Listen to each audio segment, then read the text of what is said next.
구약 스가랴서 3장 1절에서 5절까지 말씀입니다. 스가랴 3장 1절에서 5절까지 말씀입니다.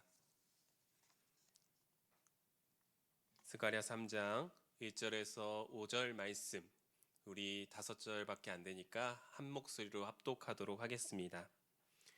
대제사장 여호수아는 여호와의 천사 앞에 섰고 사탄은 그의 오른쪽에 서서 그를 대적하는 것을 여호와께서 내게 보이시니라. 여호와께서 사탄에게 이르시되 사탄아, 여호와께서 너를 책망하노라. 예루살렘을 택한 여호와께서 너를 책망하노라. 이는 불에서 꺼낸 그슬린 나무가 아니냐 하실 때에 여호수아가 더러운 옷을 입고 천사 앞에 서 있는지라.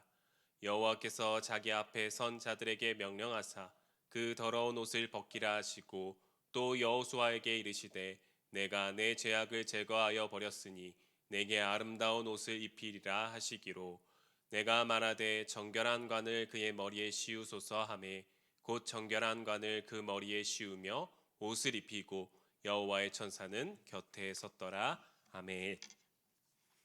오늘 스가랴 3장 1절에서 5절 말씀 가지고 그슬린 나무라는 제목으로 하나님의 말씀 전하도록 하겠습니다. 우리 옆 사람에게 이렇게 고백합시다. 사랑하고 축복합니다. 예, 한 번 더 대한독립 만세. 예. 3.1절이니까 한번 해봤습니다. 여러분 혹시 팩트 폭력이라는 단어 아시죠? 여러분, 팩트 폭력. 팩트는 사실입니다. 폭력은 나쁜 말이죠. 근데 어떻게 사실이 폭력이 될 수 있는 것일까요? 예를 들어서 상대방의 외모를 말할 때 저에게 만약에 이렇게 말씀하신다면, 이성원 목사님은 키도 적당하고 머리 스타일도 좋으신데 눈이 좀 작은 게 아쉬워요. 누군가 저에게 이렇게 말씀하신다면 저는 상처받을 것입니다. 우리는 상대방의 외모를 있는 그대로 얘기해서는 안 되죠. 연예인이 아닌 이상 그렇게 말한다면 모두 다 기분이 나쁠 것입니다. 또한 이렇게 모임을 하고 있는데, 대화를 나누고 있는데 사람들이 나의 동의도 구하지 않고 나의 과거 잘못이나 나의 부끄러운 모습이나 나의 어려운 집안 사정을 옆 사람이 나의 동의도 없이 말해버린다면, 그것을 말해버린다면 어떻겠어요? 기분이 나쁘겠죠. 그런 사람들은 점점 사람들이 멀리할 것입니다. 이처럼 거짓이 아닌 진실, 사실만을 말하는데 상대방을 곤란하게 만들거나 상대방을 기분 나쁘게, 또한 상처 주는 것을 팩트 폭력이라고 말을 합니다. 물론 우리는 거짓이 아닌 사실만을 말해야 되는 사람들입니다.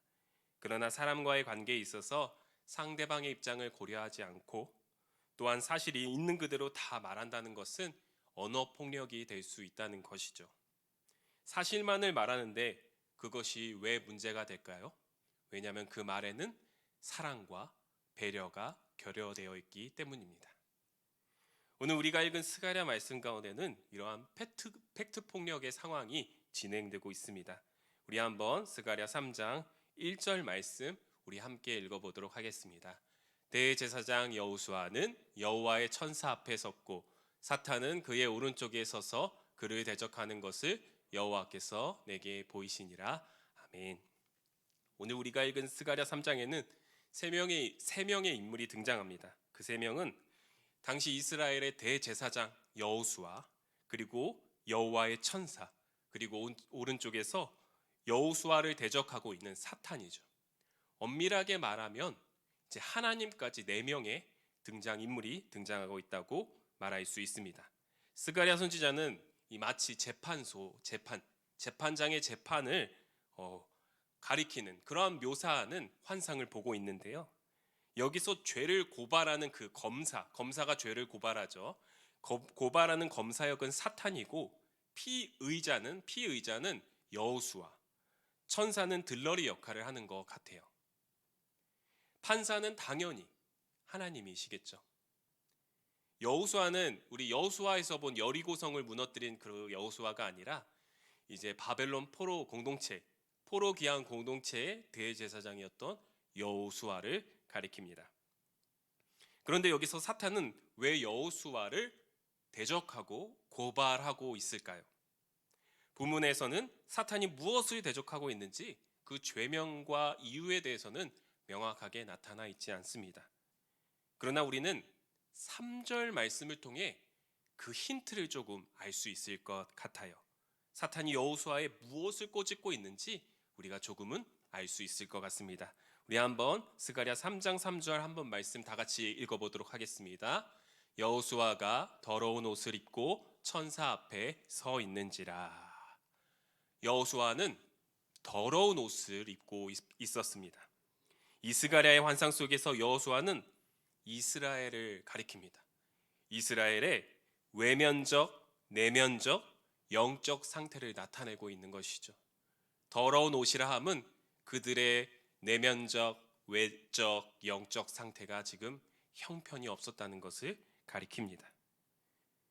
이스라엘 왕국은 솔로몬 이후에 두 개의 왕국으로 분리되었으며 긴 죄악 생활 끝에 하나님의 심판을 받아 바벨론에게 나라를 잃고 포로로 잡혀가는 그러한 하나님의 심판을 받게 됩니다.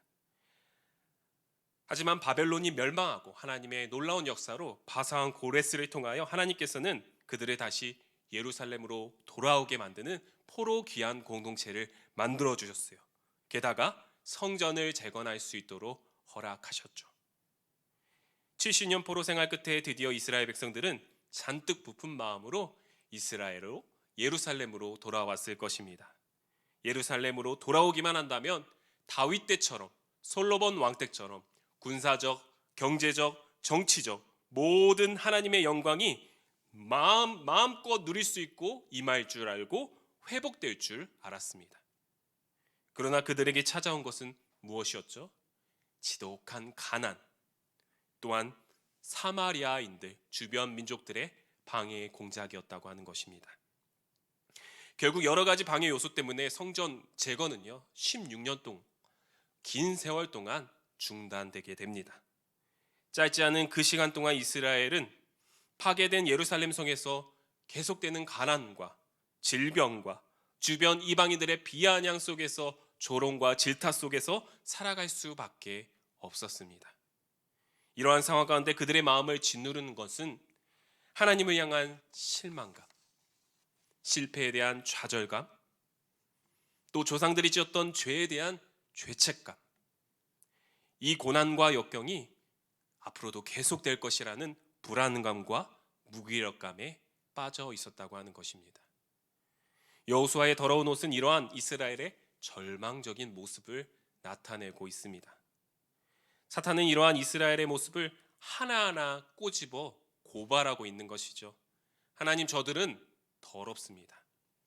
하나님, 저들은 우상을 섬겼습니다. 하나님, 저들의 왕은 하나님을 배반하고 물질을 더 좋아하고 욕심에 빠져서 하나님을 먹칠했습니다. 하나님의 이름을 먹칠했습니다. 그들은 하나님을 버리고 강대국을 의지했습니다. 지금 그들은 하나님을 섬길 아무런 열정도 없고 소망이 없습니다. 주님, 그들은 망해도 쌉니다. 저들을 벌하시고 더욱 심판하여 주시옵소서. 여러분, 사탄은 절대 없는 죄를 가지고 하나님 앞에 고발하지 않습니다. 선악과를 따먹은 그 아담과 하와, 사탄이 뭐라고 유혹하죠? 먹어도 죽지 않을 것이다. 실제로 먹었는데 곧바로 죽지는 않았잖아요.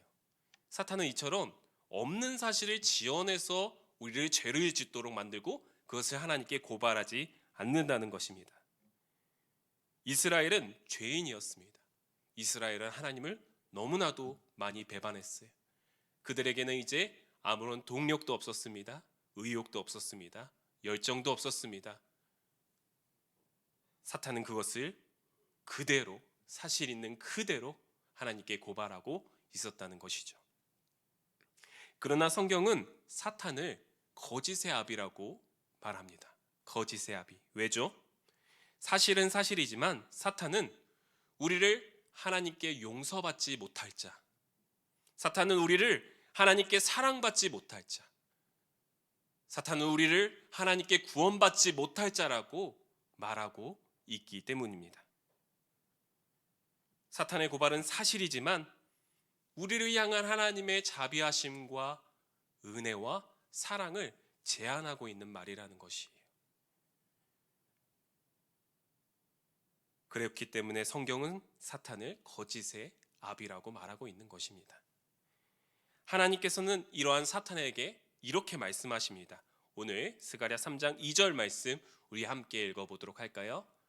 여호와께서 사탄에게 이르시되 사탄아 여호와께서 너를 책망하노라. 예루살렘을 택한 여호와께서 너를 책망하노라. 이는 불에서 꺼낸 그슬린 나무가 아니냐 하실 때에. 아멘. 사탄은 사실을 꼬집고 있지만 이스라엘의 더럽고 추악한 모습을 있는 그대로 고발하고 있지만 하나님께서는 사탄을 책망하십니다. 왜죠?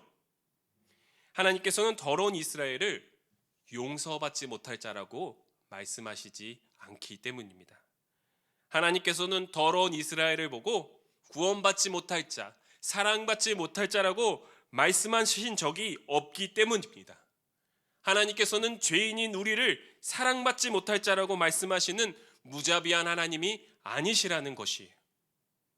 자비와 은혜와 긍휼이 충만하신 우리 하나님 아버지께서는 우리가 언제든지 회개하고 주님께 돌아간다면 우리를 용서하시고 구원하시고 다시 회복시키고 다시 사랑하시는 나의 아들 나의 딸이라 불러주시는 은혜와 자비의 하나님이시기 때문입니다. 사탄아 내가 너를 책망하노라. 이는 내가 택한 불에서 꺼낸 그슬린 나무가 아니냐. 그슬린 나무. 하나님께서는 여호수아를 그슬린 나무라고 표현하고 계십니다. 그슬린 나무란 무엇입니까? 불에서 타다가 까맣게 새까맣게 타버린, 꺼냈지만 너무나도 까맣게 타버린 그을린 나무를 가리키는 것이죠. 하나님을 수없이 배반하고 우상을 섬기던 이스라엘 백성들은 결국 바벨론이라는 불구덩이에 빠져서 하나님의 심판을 받게 됩니다. 나라를 빼앗기고 고통 속에서 지내고 조롱과 질타를 받고 그들의 현실은 일어나고 싶어도 일어날 수 없는 지독한 관한과 절망감에 빠져 있는 상태입니다. 일어날 힘이 없는 상태, 육적으로도 영적으로 새까맣게 타버린 그들의 모습을 바로 그슬린 나무라 표현하고 있는 것이죠. 그러나 하나님께서는 그들을 그대로 불구덩이에 그대로 내버려 두시지 않으셨습니다. 불 가운데서 그들을 꺼내셨다는 것입니다. 불구덩이 속에서 그들을 건져내셨다는 거예요. 하나님께서는 그들을 능력의 팔로 애굽에서도 건져내셨고 바벨론에서도 건져내셨으며 또한 사람의 손이 아닌 하나님의 손으로 하나님의 맨손으로 그들을 꺼내시고 다시 한번 하나님의 백성으로 만드시겠다는 계획을 비춰주셨다는 것입니다.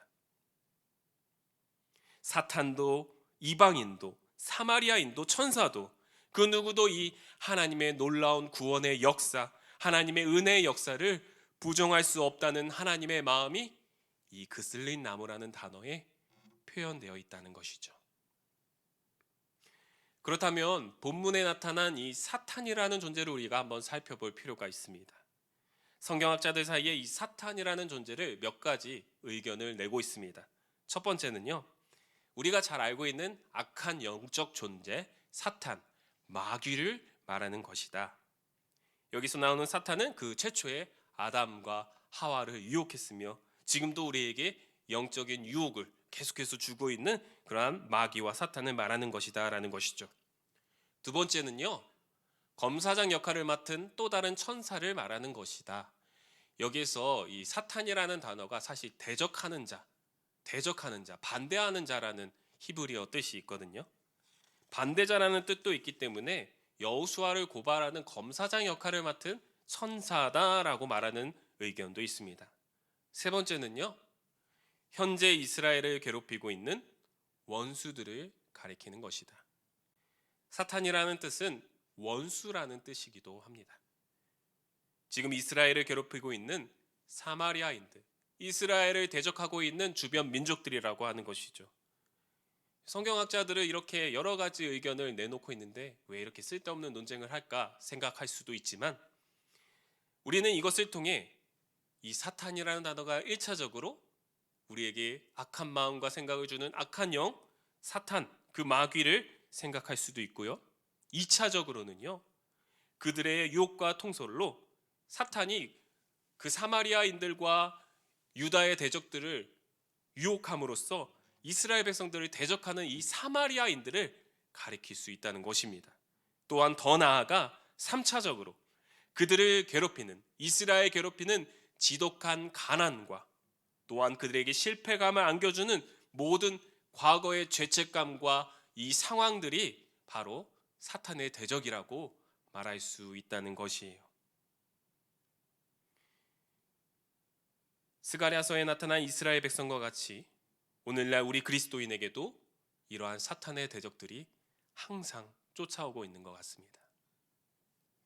짧은 시간 눈부신 발전을 이룬 나라, 세계 경제대국으로 올라섰으며 한류 열풍으로 정말 K-문화로, K-푸드로 지금 선전하고 있고, 이러한 타이틀을 가지고 있는 우리 대한민국이지만 그 이면을 한꺼풀 벗겨보면은 각종 뉴스나 인터넷 뉴스 기사들을 보면요, 코로나 이후 너무나도 벌어진 빈부격차, 노령화는 더욱 심각해지고 출산율은 저조해서 인구는 줄어만 가고 비정상적인 집과 더 교묘해지고 악랄해지는 사기 범죄 행위들, 우리 주변에서 너무 많이 볼 수 있습니다.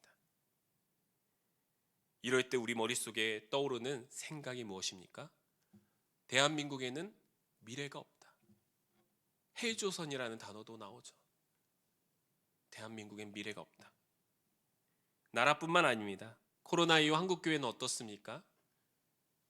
이제 대적하고 비난하고 그러는 것보다 오히려 무관심으로 세상이 교회를 대하고 있어요. 교회에 대한 기대감이 제로라는 것입니다. 오히려 교회에 대해서 거부감, 혐오감까지 생기기 시작했어요. 코로나 이후 교회가 좀처럼 회복되지 않는 모습을 보면 우리도 그렇게 생각합니다. 한국교회가 미래가 있을까? 한국교회에 미래가 있을까? 교회 사역을 하다 보면 저도 가끔씩 뭔가 이렇게 뜻대로 되지 않고, 또 이렇게 성도님들이 조금 열정을 내주셨으면 좋겠고 동기부여가 되셨으면 좋겠는데, 무슨 일을 하면은 잘 따라오시지 않는 모습을 볼 때마다 우리 성도님들이 얘기하는 것은 아니지만 이렇게 들려오는 것 같아요.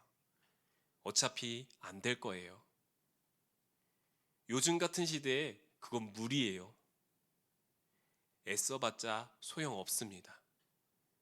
성도님들이 말하는 건 아니지만 이러한 말이 제 귓가에 계속 맴돕니다.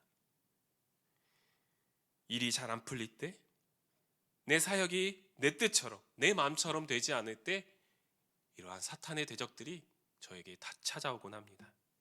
오해하지 마십시오. 부정적인 말, 사실적인 말, 이러한 말들을 하는 사람들을 다 사탄의 자식들이라고 비난할 수는 없습니다. 그들도 교회를 사랑해서 다 그런 말씀, 대한민국을 사랑해서 그런 말을 하는 것이기 때문이죠. 오늘 말씀의 초점은요, 이렇습니다. 그러한 팩트에 근거한 부정적인 사실들, 그러한 조롱과 비난과 또 팩트에 근거한 우리에게 쏟아지는 대적들이 넘쳐나는 가운데서도 아무리 살기가 어려운 대한민국이라고 할지라도, 교회가 땅바닥까지 내려간 상태라고 할지라도, 나의 모습이 하나님이 보시기에 너무나도 더럽고 추악하고 연약하고 부족해 보여도 하나님께서는 우리를 결코 소망 없는 자라 말씀하시지 않는다는 것입니다. 사탄아, 내가 너를 책망하거나 연희교회는 내가 불구덩이에서 꺼낸 그슬린 나무가 아니냐. 사탄아, 내가 너를 책망하노라. 대한민국은 내가 불구덩이에서 꺼낸 그슬린 나무가 아니냐. 나의 사랑하는 자녀들, 교육부서, 위원회, 모든 구역, 그 구역원들, 내가 불구덩이에서 꺼낸 그슬린 나무가 아니냐. 우리에게 아무리 부족하고 연약하고 더러운 모습이 많이 보일지라도 하나님의 사랑과 그 은혜를 제안하는 말, 그 제안하는 생각, 대적하는 모든 생각들을 예수 그리스도의 이름으로 물리치는 저와 여러분 되시길 바랍니다. 하나님은 나 같은 것을 사랑하지 않을 거야. 하나님은 나를 싫어할 거야. 우리 교회는 미래가 없어. 우리 가정은 실패했어. 이러한 생각들을 예수 그리스도의 이름으로 대적할 수 있는 저와 여러분 되시기를 바랍니다. 우리 4절을 한번 읽어보도록 하겠습니다. 스가랴 3장 4절입니다. 여호와께서 자기 앞에 선 자들에게 명령하사 그 더러운 옷을 벗기라 하시고 또 여호수아에게 이르시되 내가 내 죄악을 제거하여 버렸으니 내게 아름다운 옷을 입히리라 하시기로. 아멘.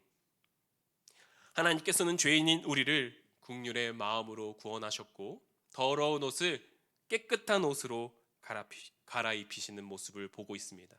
하나님께서는 우리는 그슬린 나무고 그을린 나무지만 그을린 나무, 그슬린 나무 그 자체로 내버려 두시지 않으셨습니다. 죄에 있는 모습 그 자체로 내버려 두시지 않았다는 것이에요. 전에도 말씀드렸지만 저에게는 19살 차이 나는 막내 동생이 있습니다. 기저귀도 많이 갈아봤고요. 분유도 많이 먹어봤습니다. 우리 교육자 중에 한 분이 이거 애기 분유 토한 냄새가 난다라고 말씀하셨는데 그 말을 듣자마자 그 냄새가 뭔지 딱 떠올랐어요. 너무 잘 떠올랐습니다. 저는 너무나도 많이 맡았기 때문이죠. 그런데요, 만약 제 동생이 이제 막내 동생이 어렸을 때, 애기였을 때 분유를 이렇게 토했고 그 냄새가 너무나도 귀엽고 사랑스러워서 그냥 있는 그대로 내버려두고 똥 싼 기저귀마저 냄새가 너무 좋다고 그대로 내버려둔다면 그것을 동생을 사랑하는 모습일까요? 아니겠죠. 똥 싼 기저귀, 더러운 기저귀는 새 것으로 갈아줘야 되고 더러운 옷은 다시 갈아입혀야 할 것입니다. 그것이 진정으로 동생을 사랑하는 모습이라는 것이죠. 하나님께서는 우리의 더러운 옷을 그냥 내버려 두시지 않습니다. 그슬린 나무라 부르시며 우리를 구원하셨지만 그 더러운 옷까지 사랑하시는 것은 아니시죠. 이스라엘은 지금 그들의 더러운 옷을 벗어 던져버리고 아름다운 옷으로 갈아입혀져야 합니다. 과거에 저질렀던 우상숭배와 다른 것들을 의지하며 사랑했던 모든 모습들, 하나님의 말씀을 소홀히 여겼던 모든 모습, 세상 부귀 영화를 쫓던 모든 모습들을 하나님 앞에서 그거 모든 것들을 버려야 할 것입니다. 하나님께서는 그것을 버릴 때 그들을 정결한 옷으로, 아름다운 옷으로 갈아입히신다는 것입니다. 우리 마지막으로 스가랴 3장 5절 말씀, 3장 5절 말씀 우리 함께 읽어보도록 하겠습니다. 내가 말하되 정결한 관을 그의 머리에 씌우소서 하매 곧 정결한 관을 그 머리에 씌우며 옷을 입히고 여호와의 천사는 곁에 섰더라. 아멘. 여호수아의 직분은 대제사장이었습니다. 대제사장, 제사장은 어떤 역할을 하죠?